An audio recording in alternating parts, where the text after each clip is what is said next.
I'm Julie Carter, and this is a story that might feel all too familiar, the story of a daughter who always lived in someone else's shadow.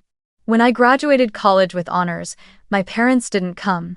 They flew to California to watch my younger brother play baseball. I stood on that stage, looking down at 3 empty seats, whispering to myself that one day, they'd finally see me. And years later, when I posted a picture of my brand new $230,000 Porsche 911 on Instagram, the phone rang. My mother's voice came through the speaker, sweet and cautious. "Jolie, honey, we need to talk. Family meeting tomorrow." But what they really wanted wasn't a talk. Have you ever had family who only remember you when they need something? And where are you watching this story from so I'll know how many people out there have ever felt like me? I was born and raised in Eugene, a small town in Oregon where people recognize you by the sound of your voice. The Carters, that's my family, were what you'd call the picture of middle-class America. My father, David Carter, was a civil engineer who'd worked for the same company for over 20 years. My mother, Joy, was an accountant at the local school district, a woman who cared deeply about how others perceived our family.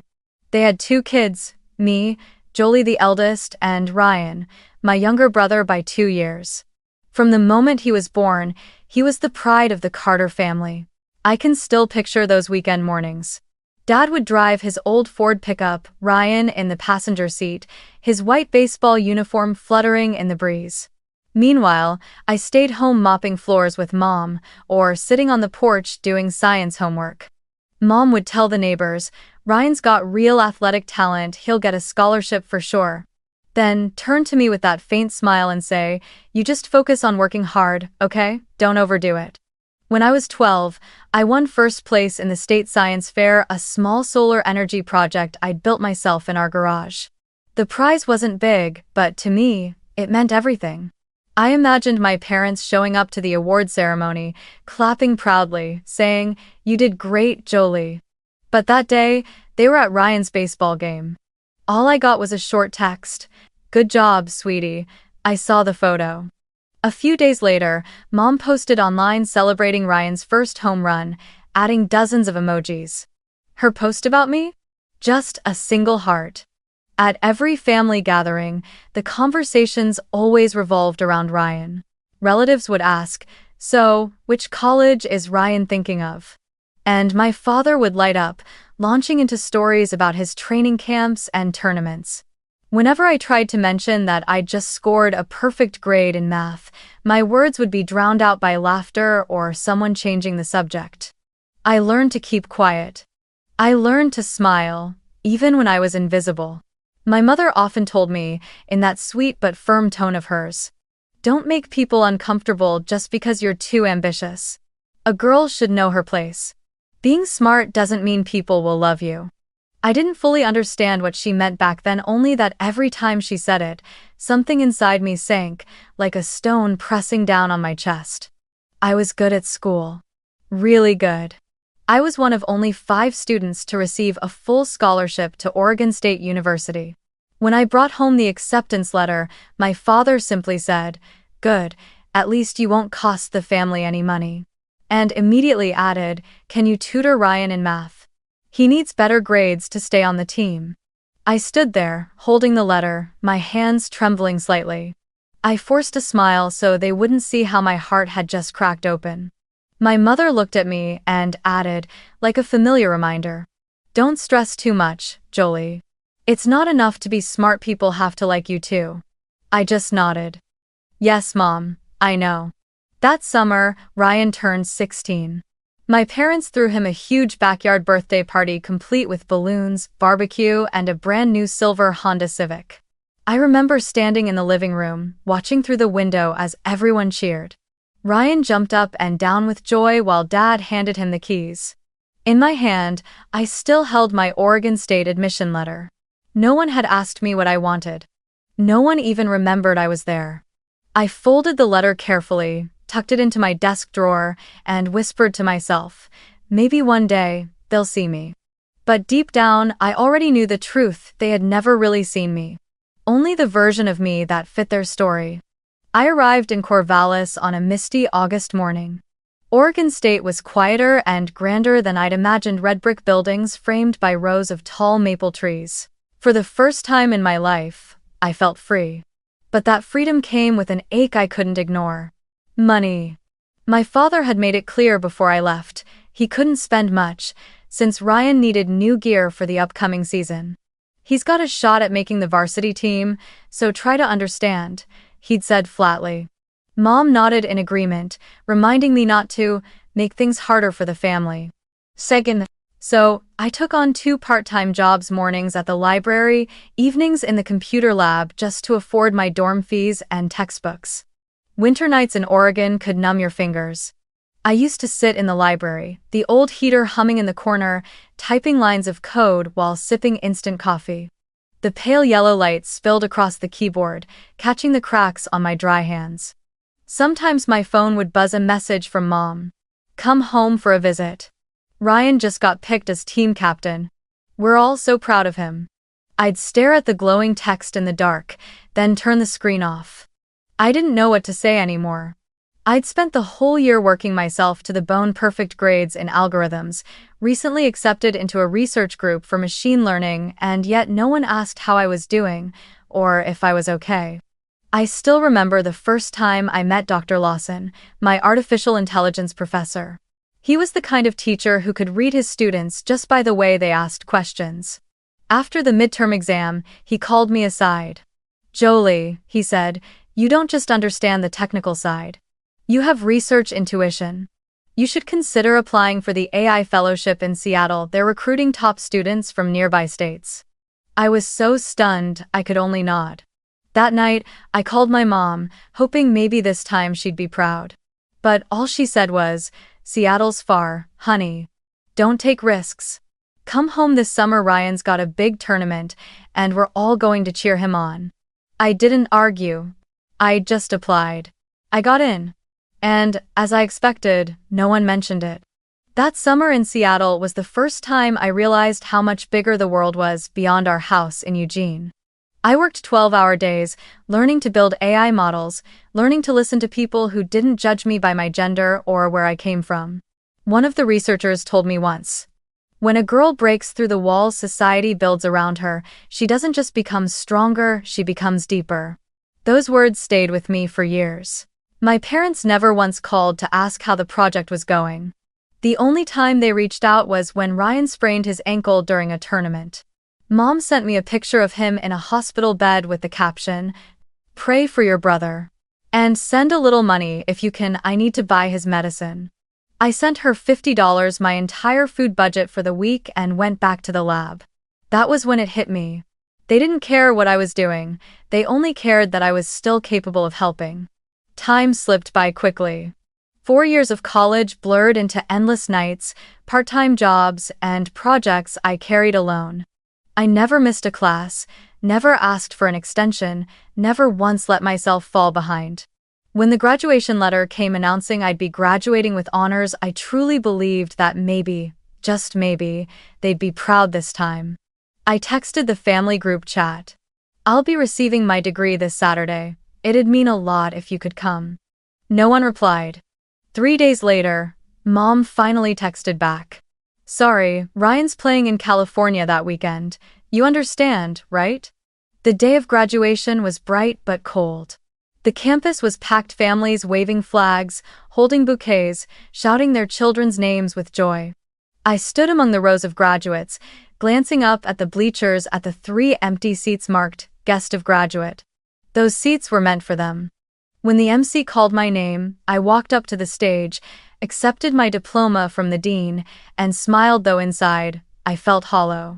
The applause echoed across the courtyard, but none of those claps belonged to the people I wanted most to hear. After the ceremony, my friends took pictures with their parents, flowers in hand, balloons bobbing in the breeze. I stood alone, my graduation gown swaying lightly in the wind. Someone asked, "Where's your family?" "They're busy," I replied, forcing a smile before turning away quickly, afraid they'd notice the tears welling in my eyes. That night, I celebrated with a cold slice of pizza in my dorm room. My graduation cap sat on the desk beside my silent phone. I scrolled through old messages from my mom, endless cheers and congratulations for Ryan, not a single one for me. I looked down at my new diploma and whispered to myself, the moment they didn't show up, I stopped waiting for them to see me. That was the day I finally understood. Their love for me was never absent, just conditional. And that condition was simple: I had to become someone they could brag about. But they forgot one thing.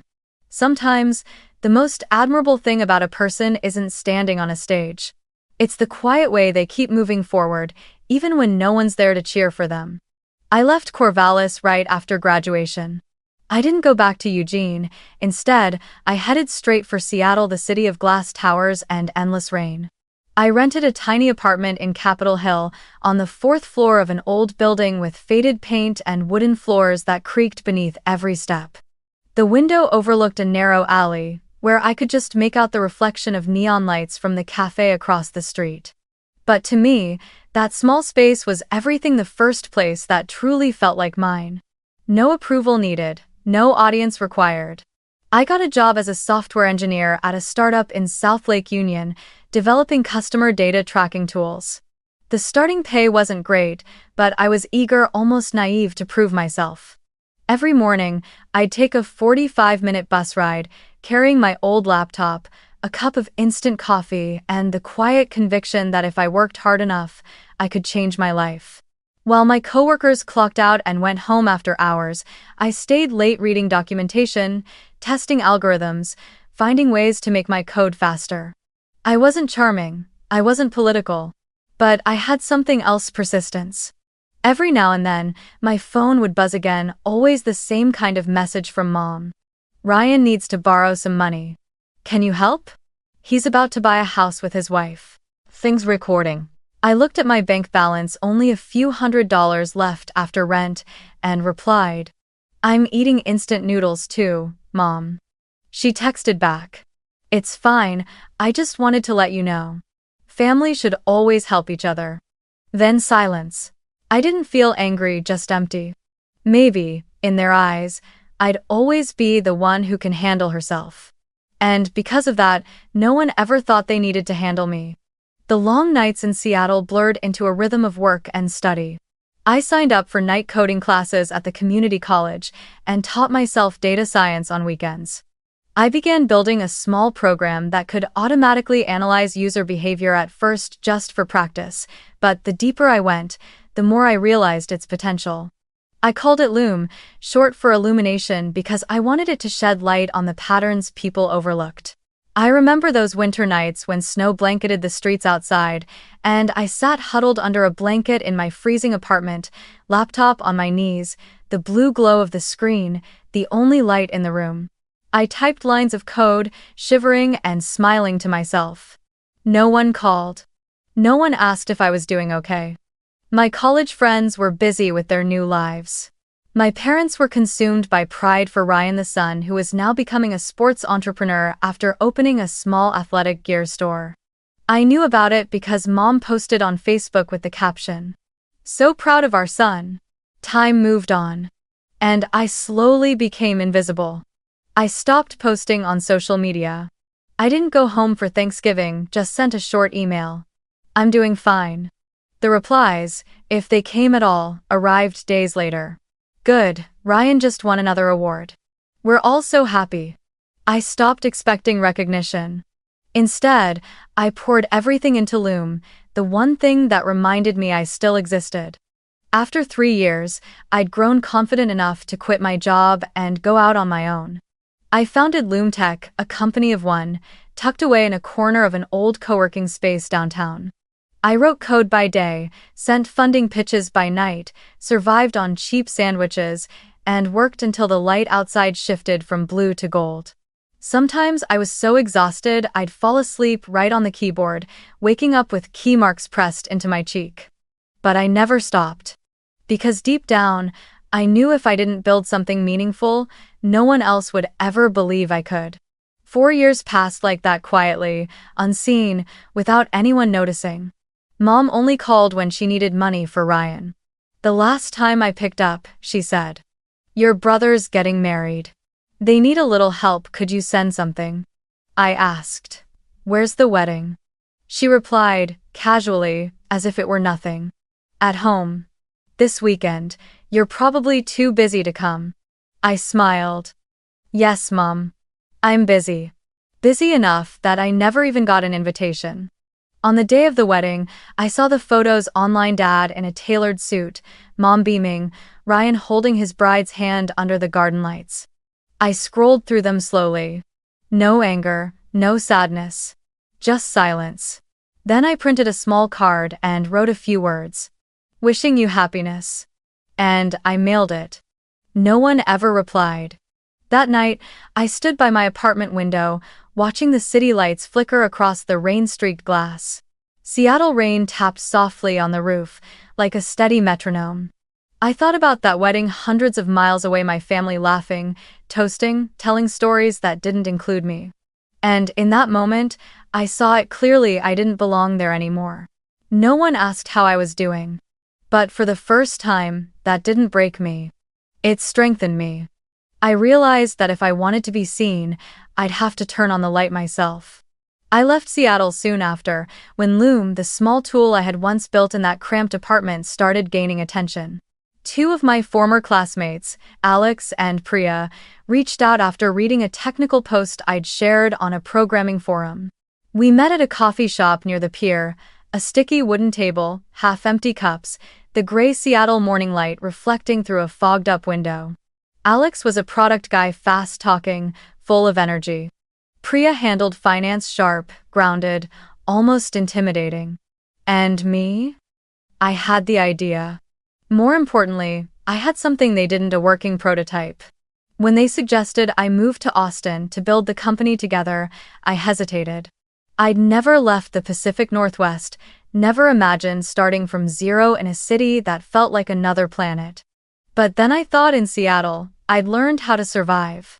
Maybe in Austin, I could learn how to live. So I packed my things and rented a small apartment in South Congress, where music from nearby bars drifted through the windows at night, and the Texas sunlight spilled through thin white curtains each morning. I named the company LoomTech, keeping a piece of my past, a quiet reminder of how far I'd come. The three of us started out in a rented office inside an old warehouse district, just 3 desks, 1 coffee machine, and a whiteboard crowded with tangled lines of code. I was technically the CEO, though in reality, none of us had titles. Work piled up endlessly, swallowing our lives whole. I often stayed up until 3 in the morning debugging, rewriting algorithms, or simply sitting alone in the quiet, thinking about what came next.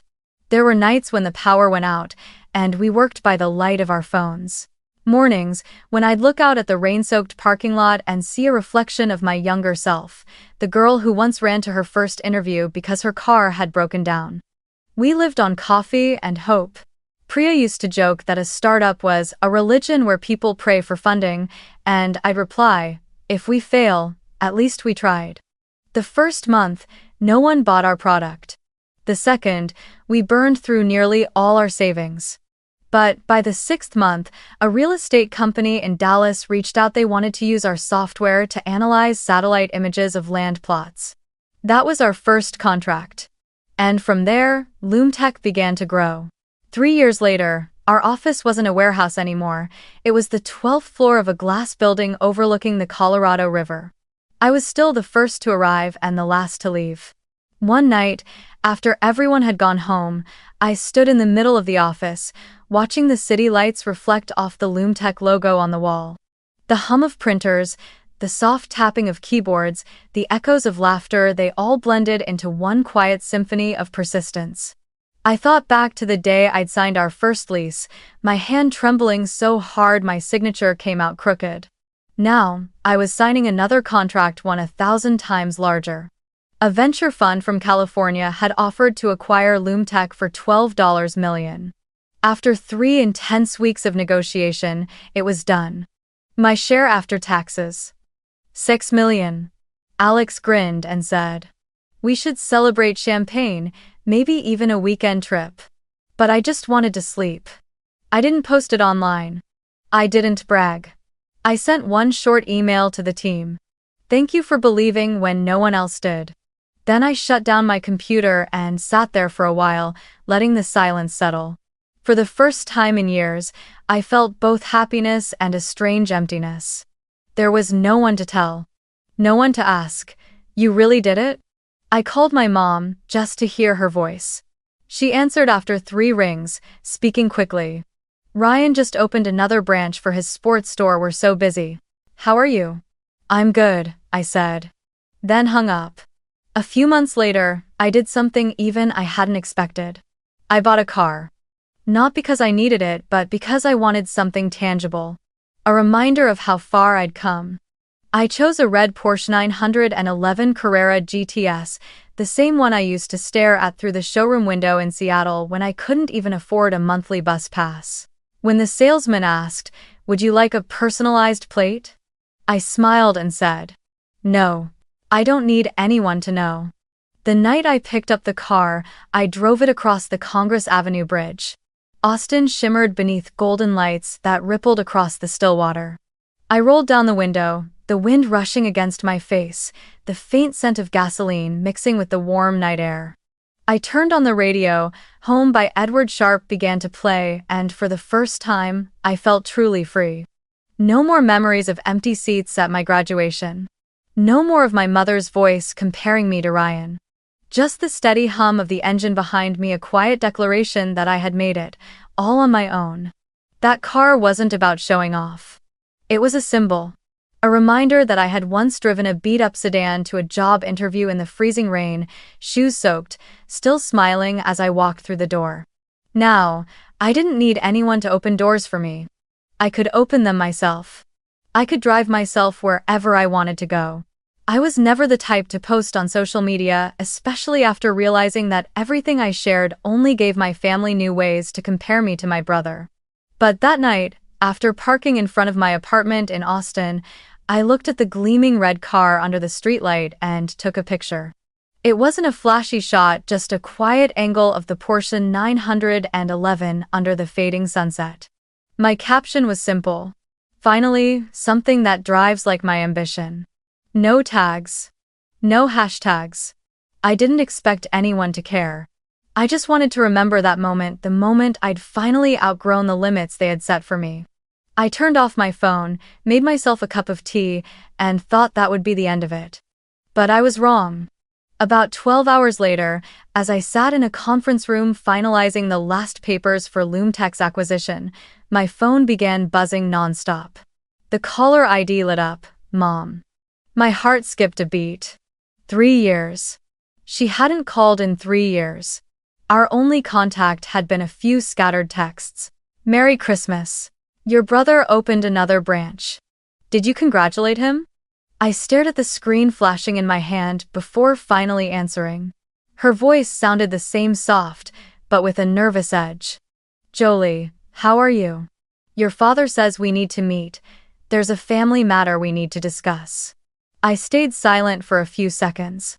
The word family hit me sharp and foreign. "Family?" I repeated slowly. "I thought you'd forgotten I existed." She let out an awkward laugh, a short breath catching between her words. "Don't say that. Ryan's been having some difficulties. You know how business can be these days. Your father and I think we should all sit down and talk it through. We're meeting at the house tomorrow afternoon, okay?" I stared at the contract on the table, the bold line that read, "Total acquisition value, $12 million. My hand tightened around the pen. Not a single word of congratulations. Not even a, "We're proud of you." Just their voices again when they needed something. I asked quietly, "Did you know yesterday was my birthday?" Silence. A long pause, more than 10 seconds, long enough for me to hear the TV in the background, Ryan's laughter, the clinking of glasses. Finally, Mom said, "Oh, was it? Sorry, things have been so busy lately. But what matters is, we're still a family, right?" Family. That word again, but this time, it carried no weight. I closed my eyes, hearing the practiced softness in her tone, the voice of someone who'd long mastered the art of emotional negotiation. "I'll come," I said evenly. After hanging up, I sat in silence. The evening breeze slipped through the curtains, cool against my skin, but inside, everything churned. I opened Instagram. The photo of my red car had already passed 1,000 likes, mostly from colleagues and old friends, people who'd seen me struggle through the gray winters of Seattle. Among the hundreds of congratulatory comments, one name caught my eye: Joy Carter. My mother. Her comment was simple, just a single clap emoji and the words, "Proud of you." I stared at it for a long time.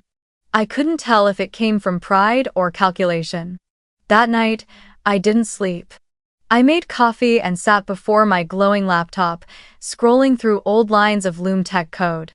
Every line was a memory, each one from nights when I'd worked until dawn, debugging, rewriting, refusing to give up.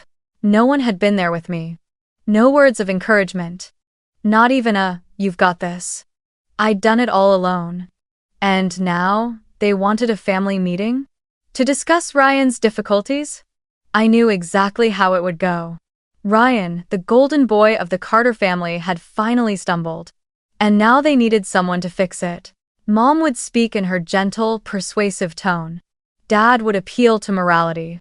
Family helps family.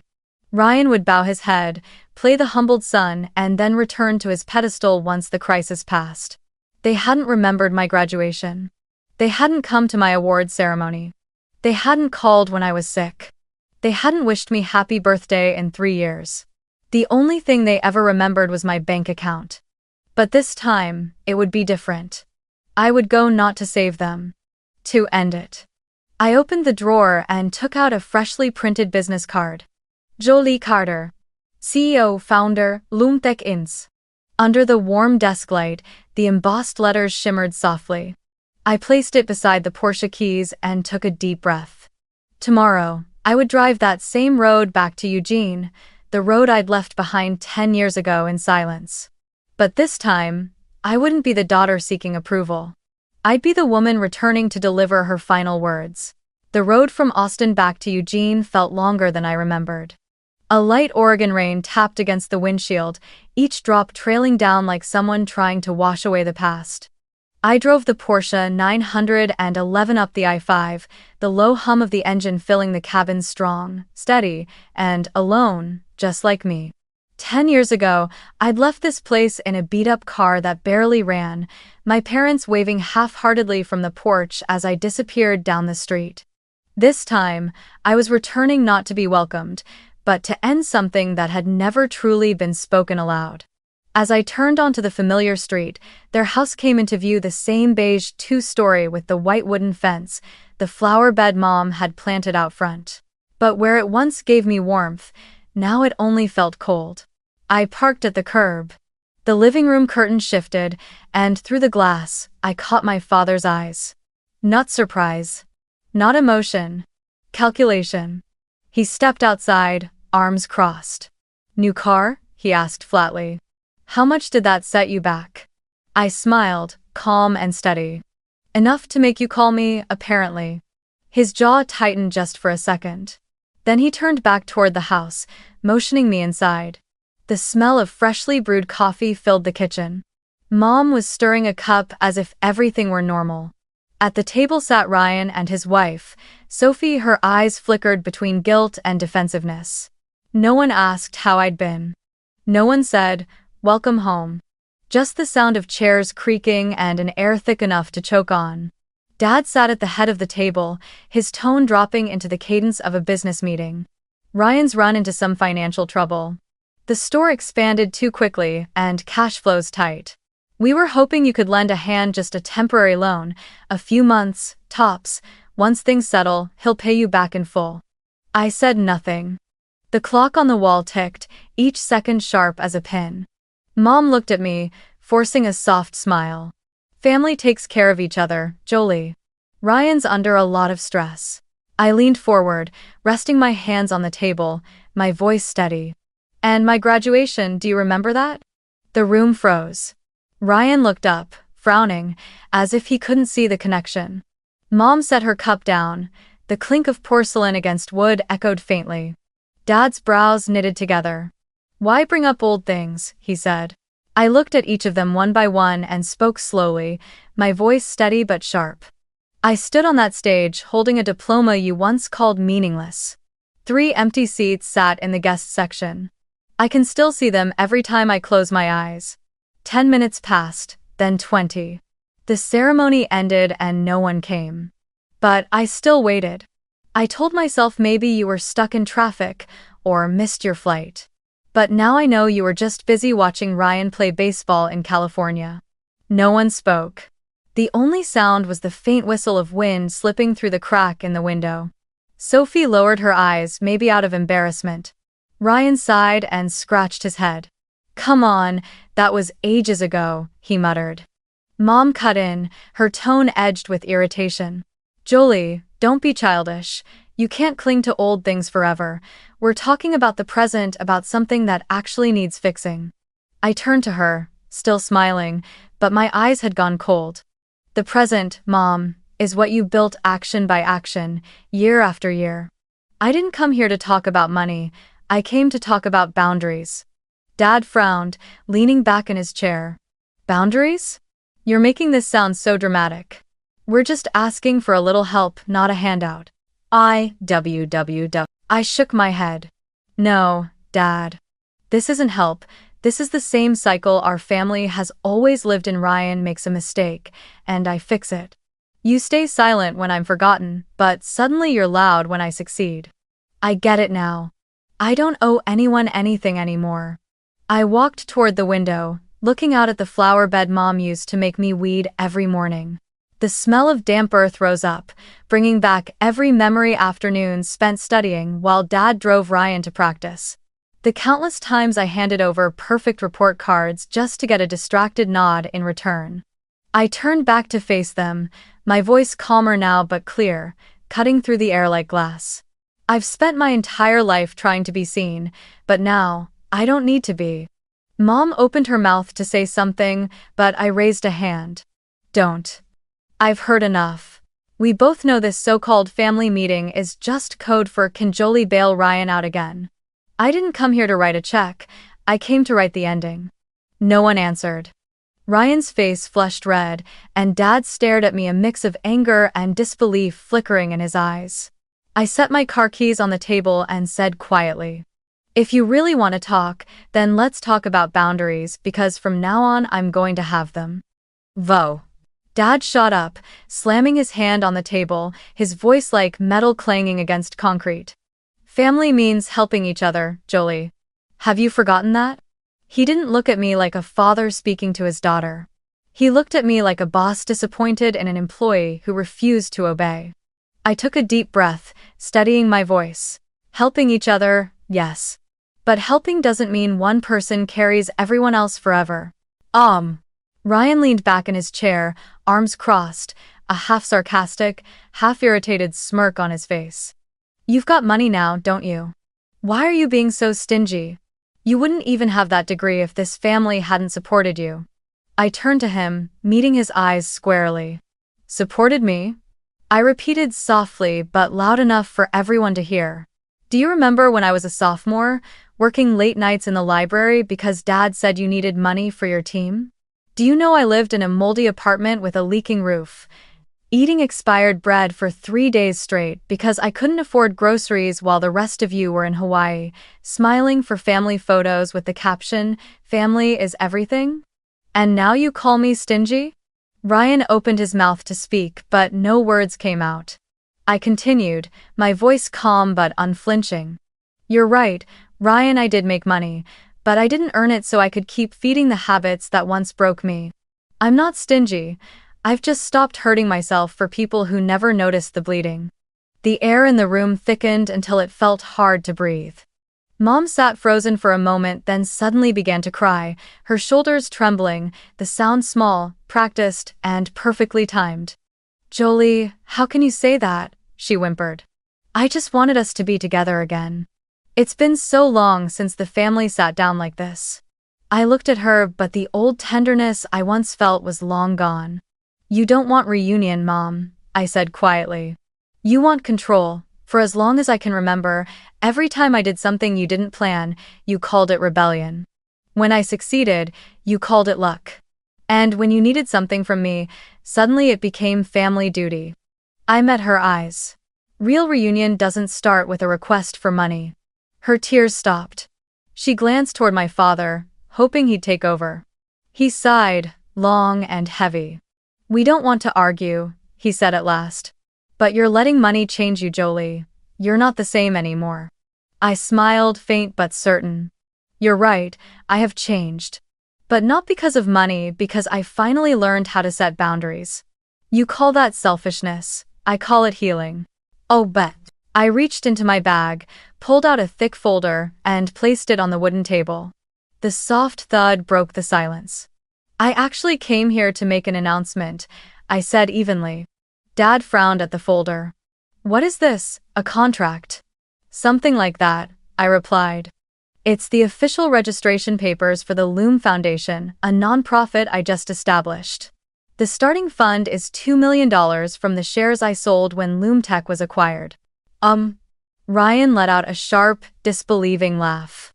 So what, you've got millions, and instead of helping your own family, you're giving it away to strangers. I nodded. Yes, because they deserve it more. I opened the folder, flipped to the first page, and read aloud, my tone steady, unwavering. This foundation will provide scholarships for young women pursuing technology, especially those who've been overlooked, underestimated, or dismissed, just like I once was. It's for the girls no one believed in, the ones with no safety net, who still keep fighting forward. I want them to have the chance I never had. Mom's sobs grew louder now, raw and real this time. $2 million? For strangers? She cried. While your brother is drowning in debt, while this family's business is falling apart, Jolie, how could you? I looked at her, my mother, with a gaze that was cold but strangely calm. Mom, you're mistaken, I said softly. It's not that I can't bear to help, it's that I can't keep being this family's emergency wallet anymore. I've worked for 10 years of building something from nothing, and now, I want the money I've earned to open doors for others, not to patch the same holes this family keeps tearing open. My father slammed his palm on the table, his face turning red. Jolie, you're embarrassing the entire family. I rose slowly, meeting his glare with a quiet steadiness. No, Dad. I'm just telling the truth. The shame doesn't come from me refusing to give money, it comes from the fact that you only remember I exist when I have money. The room went silent. Only the rhythmic tick of the wall clock filled the air. Ryan stared at the floor, his lips pressed tight. Mom's hands trembled, fingers twisting together. Dad stood there, jaw clenched, eyes darting between anger and disbelief. I closed the folder, slipped it back into my bag, and said evenly, I didn't come here to divide money, I came to draw boundaries. And I think I've done that. I turned toward the door. Behind me, Mom's voice wavered, thin and trembling. You'll regret this, Jolie. Blood ties don't just disappear. I paused, my hand on the doorknob. For a moment, I considered walking out, letting the story end like all the others, in silence, in misunderstanding, with me branded the ungrateful daughter. But not this time. I turned back. They were still sitting there, Mom's eyes darting, Dad's expression tight with confusion and fear. Ryan's face flushed red as he clenched his fists. I knew that if I left now, they'd rewrite this moment, twisted into another tale of how I'd changed. But tonight, I would tell my own ending. I walked back to the table, opened my bag again, and pulled out a thick black leather folder. The soft click of the clasp echoed in the quiet room. Both my parents looked up, startled. Before I go, I said, my voice calm but unmistakably firm. I have one more thing to announce. A surprise just like you wanted. Dad narrowed his eyes. What now? I took out the top document. The logo of Cascade First Credit Union gleamed in the corner. Below it, the words, property title transfer, confirmed. I placed the document in the center of the table and turned it toward them. I just bought a small commercial property downtown, I said slowly, every word deliberate. The same one you used as collateral when you mortgaged this house to fund Ryan's store.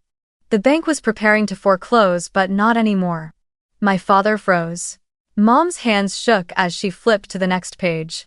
There, printed clearly beneath the official seal, was the new registered owner's name. Jolie Carter. No one spoke. Not for several seconds. Only the clock ticked on, sharp, rhythmic, and merciless, as if mocking the silence that had finally fallen over the Carter family. I took a deep breath and continued, my voice calm but unwavering. I didn't buy it to take anything away from you, and I didn't buy it to brag. I bought it because if I hadn't, the bank would have taken this house, the place that, despite everything, still holds the memories of my childhood. I've paid off the entire mortgage. Law. I paused, looking directly at both of them. But the title now carries my name. My father shot to his feet, his face flushed red. So this is how you humiliate us? He barked. I answered immediately, my tone steady enough to make even my mother stop breathing for a second. No, Dad. I did it to end things, to end the cycle of debt, control, and silence. You're not losing your home, and I'm not throwing anyone out. But from now on, if you choose to stay here, you'll live responsibly. No more careless loans. No more blame, no more using family as leverage for rescue. I don't want anyone in this family to owe me anything except for one thing. His voice was a low growl. And what's that supposed to be? I met his eyes, calm as ever. The truth, I said. From now on, the only thing we owe each other is the truth, not money. The room went completely still. Outside, the wind whistled through the porch railing, sounding almost like the house itself exhaling after years of holding its breath. Ryan slammed his hand against the table, his chair toppled backward with a sharp crash. I don't need your pity, he shouted. You bought the house, congratulations. Guess you're the perfect outsider now. Then he stormed out, the door slamming so hard that Mom's coffee spilled across the table. I didn't look after him. Instead, I reached into my bag again and pulled out another set of papers, thinner this time, printed on heavy cream stock. I placed it beside the property documents and turned it so they could read the title clearly. The Caldwell Scholarship Fund. Mom's brows knitted together. Her voice trembled. What is that now? I smiled softly, but with a depth that stilled the air. It's the second announcement I came to make today. I sat back down, gently running my fingertips over the edge of the document, as if touching something sacred. The Caldwell Scholarship Fund is a $1 million scholarship program I've just established. It's for young women in Oregon pursuing degrees in STEM. I named it after my high school teacher, Miss Caldwell, the first person who ever told me, Jolie, you don't need anyone's permission to be brilliant. Mom's mouth fell open, no sound came out. Dad stared at me, his eyes flickering between astonishment and indignation. $1 million? He said. You're giving that to strangers while your brother. I cut him off, my words clear, deliberate. While my brother had an entire childhood of being celebrated. While he had parents who stood by him through every failure, who let him fall safely because there was always someone to catch him. While I had to learn to stand up on my own, from neglect. End of tap. I leaned forward, meeting both their eyes. Yes, I gave that money away. Because someone once saw me when no one else would. And now, I intend to do the same for every girl who's still waiting to be seen. I paused and looked at my mother. Her eyes shimmered, but not with emotion, rather with the realization that her old tears no longer worked. Do you know why I named the foundation after Miss Caldwell and not after our family? I asked softly. Because she taught me something you never could: how to see the value in others without trying to own it. My father opened his mouth to speak, but I continued before he could interrupt. You once told me that family is everything, but I've learned something else. If love in a family only exists when I'm useful, then it isn't love, it's a transaction. And I'm done making transactions. The room felt frozen. My mother sank back into her chair, her hands trembling. You really have changed, Jolie, she whispered. I nodded. I hope so, because if I hadn't, I'd still be sitting here begging you to see me just like I did 10 years ago. I gathered the two folders, slipped them neatly into my bag, and said quietly, "This house still belongs to you. The only difference is that now it stands on something real, not hidden debt. I've cleared it all with the bank. You don't need to thank me. Consider it my way of closing the final chapter in our old story." Ascertain. I walked toward the door and paused at the edge of the porch. The sky over Eugene was gray, but in the distance, a thin beam of sunlight fell across the neighbor's roof. I spoke without turning back. "You used to tell me not to make people uncomfortable by being too ambitious. Now I understand ambition isn't a sin. It only scares those who survive by keeping others small." No one replied. I walked to my car, opened the door. In the rearview mirror, I saw my mother collapse into her chair, my father standing motionless by the window, and the old house now bearing my name rising quietly behind them, a contradiction in itself. The place that once made me feel small had become proof of my freedom. I started the engine.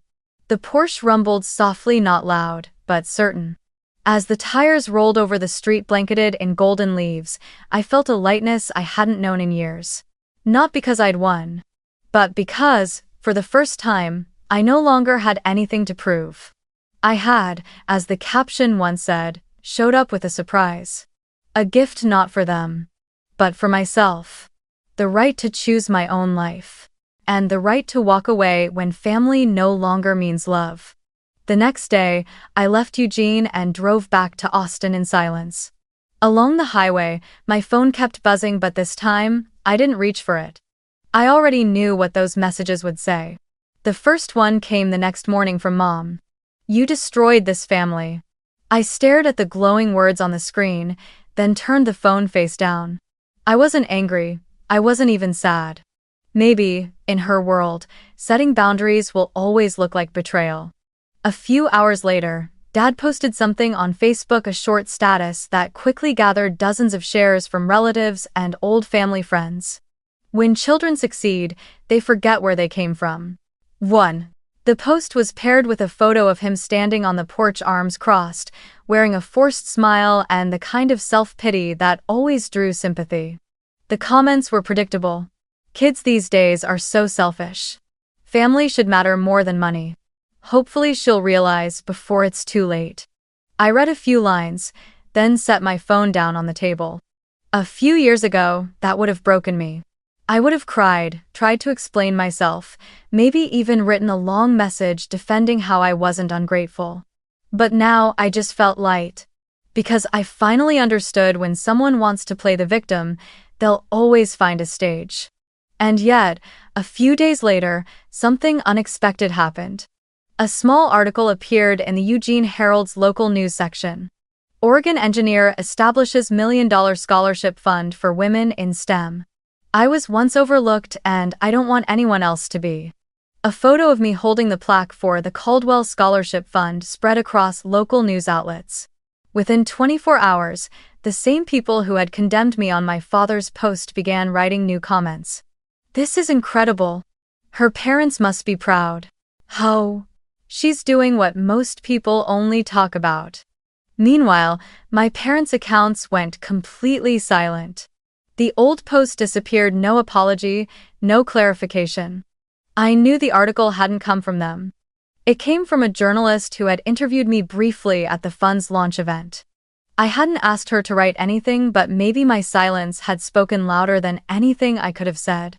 For the first time, they were forced to see me not through their own narrative, but through the world's eyes. A week later, I heard through an acquaintance in Eugene that Ryan had officially declared bankruptcy. His sports store had closed down, his second house repossessed by the bank. People said he'd moved back in with my parents, and that the house was once again filled with tension. I said nothing.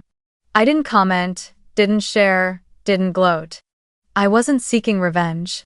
I just chose silence. Because sometimes, silence is the loudest sound there is.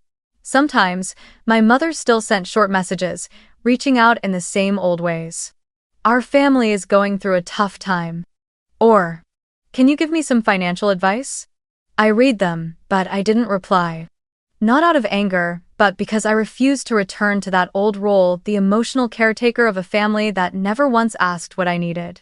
Then one afternoon, while I was working at the new office of the Loom Foundation in Austin, an old beige envelope was delivered by hand, no stamp, no sender. On the front, in the familiar, slightly slanted handwriting, were two simple words. Jolie. I recognized it immediately, the gentle rightward tilt, the faint tremble in every M. Mom. I opened it and read slowly, line by line. Jolie. We were wrong. Not because we didn't help you, but because we didn't understand that you needed love more than independence. We thought letting you stand on your own was the same as loving you. But in truth, we used silence to justify neglect. When I read about your scholarship fund, I felt both proud and ashamed. I don't ask for forgiveness. I only hope that one day you'll understand that we never hated you, we just didn't know how to love you the right way. When I finished reading, I sat still for a long time. The letter was short, plain, even, but unlike every justification I had ever heard from them before. For the first time, there was no family is everything, no request, no blame. Just a quiet, overdue admission. I folded the letter carefully and placed it in my desk drawer right beside the old wedding card I'd once mailed to Ryan that said, "Wishing you happiness."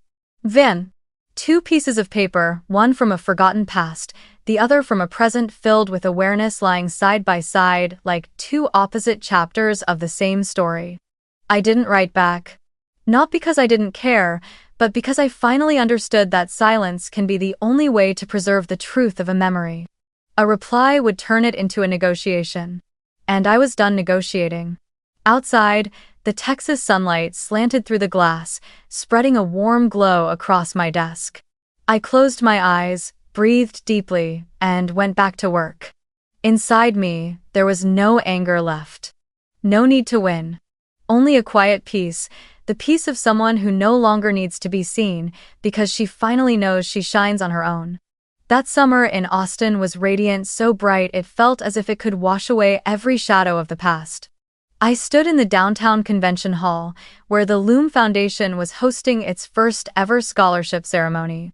Over 100 people were there, students, teachers, sponsors, and in the front row, I saw Mrs. Caldwell. Her hair was grayer now, but her eyes still carried that same warmth, the same way she'd looked at me when I was 16 and said, "Jolie, you don't need anyone's permission to be brilliant." When the host announced the foundation's name, I stepped onto the stage. My voice echoed through the microphone, but my heart was soft, calm. After a brief speech, I handed the mic to one of this year's recipients, a 17-year-old girl named Lena, wearing a simple dress and worn-out sneakers. Her hands trembled, but her voice was steady. "I want to become someone like you, someone who doesn't need permission to shine." The hall went completely silent for a moment. I looked at her, then smiled. A real smile. Unforced. Unafraid. And for the first time in my life, I felt truly light. Maybe that was the moment I finally stopped looking back. After the ceremony, Mrs. Caldwell walked up to me and pulled me into a long, warm embrace. "I'm proud of you, Jolie," she whispered. "But more than that, I'm glad you no longer need anyone else to be proud for you." I smiled and nodded. "Thank you for seeing me before I ever saw myself." In the months that followed, I poured myself into the foundation, launching mentorship programs, connecting young women with tech companies, creating spaces where they could grow without apology. Every morning, I woke up early, made coffee, opened the window, and let the sunlight spill across my desk. Everything looked the same, but my mind was different. I no longer thought of Eugene with anger, only with a strange, quiet peace. During my final therapy session, my counselor asked, "Jolie, when you look back now, how do you feel?" I thought for a while, then said, "I don't hate them anymore, I've just stopped looking for them."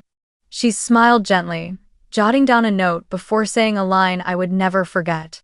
"Forgiveness doesn't mean going back, it just means knowing when to let go." That night, I opened my laptop and wrote a short email to my mother. "I hope you and Dad are well. But I won't be coming back. I'm living the life I chose, and for the first time, it feels like enough. I read it 3 times before pressing send. No tears. No hesitation. Just the quiet relief of setting down a suitcase I had carried for far too long. I stepped out onto the balcony, watching the Austin lights shimmer on the lake, listening to the faint hum of traffic in the distance. And in that still moment, I knew I was finally free. A year later, the afternoon sun poured over Austin like liquid gold. I was driving my red Porsche 911 along the lakeside road, the wind threading through my hair, the scent of wildflowers drifting into the car. Beside me sat Owen, my new co-founder at the foundation, and the person who'd quietly walked beside me through all of it. He laughed as I rounded a curve a little too fast. You still drive the same way you did the first day I met you in that conference room, fast, precise, and never looking back. I grinned. Old habits die hard. Oh, Ken. We pulled over by the water, where the setting sun stretched its reflection across the lake. Owen turned to me, his voice soft but sincere. If you could go back to that graduation, would you invite them? I looked out at the birds gliding over the glowing water and said, no need. I can hold my own graduation anytime, every time I overcome something that used to hurt. He nodded quietly. We sat there in silence, listening to the wind, the gentle ripples of the lake, and that familiar voice within the sound of peace I once thought I'd never know. Later that evening, I drove to the East Austin Community Center, where a new sign gleamed under the fading light. The Caldwell STEM Lab, donated by Jolie Carter. I stopped the car and stood still in front of the building. Through the glass windows, I could see children inside, their faces glowing in the light of computer screens as they typed their very first lines of code. A little girl with curly hair looked up, caught my gaze through the window, and smiled, then waved. The sunlight reflected off the glass, and for a brief moment, my reflection overlapped with hers, a calmer, fuller version of myself. I walked in, greeted the staff, and toured the classroom. Rows of computers lined up neatly, posters of women in science covering the walls: Ada Lovelace, Katherine Johnson, Grace Hopper. I saw my own silhouette among them, not because of genius, but because of one shared truth. Every one of us had once been underestimated, and yet none of us disappeared. When the children's class ended, I sat on a bench outside, watching the sun dip slowly behind the distant buildings. My mind drifted back through every chapter. The damp apartment in Seattle, the empty graduation seats in Eugene, the red car rolling down the highway home. Each stop had been a lesson, and the final one was this: you don't need anyone else to confirm your worth. I took out my phone and opened the last message my mother ever sent me. We just didn't know how to love you the right way. I didn't delete it. I kept it not as a memory, but as a reminder that love, when misunderstood, can wound as deeply as neglect. But now, I finally knew how to love myself the right way. I glanced over at Owen, who was taking photos of the kids as they laughed and packed their backpacks. He looked at me and asked, "How do you feel?" I smiled softly.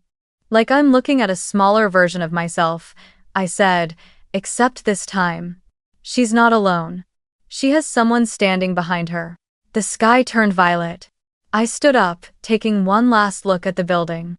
The words Caldwell STEM Lab gleamed against the sunset, shining like a beacon for the next generation. I thought of my parents, no anger, no longing. Just a quiet whisper inside. Thank you for not showing up to that graduation. Because if you had, I might never have learned how to stand on my own. I walked back to the car and started the engine. The Porsche hummed to life, low, steady, warm, blending into the rhythm of the city, easing into night. I drove through streets bathed in light, across the Congress Bridge, the wind swirling around me like a song I finally knew by heart. And somewhere inside, a voice rose, not to end the story, but to close it gently, like the final note of a long song. They missed my graduation once. But that absence taught me the most important truth of all: no one can ever miss me again, because I'm the one who sees myself first.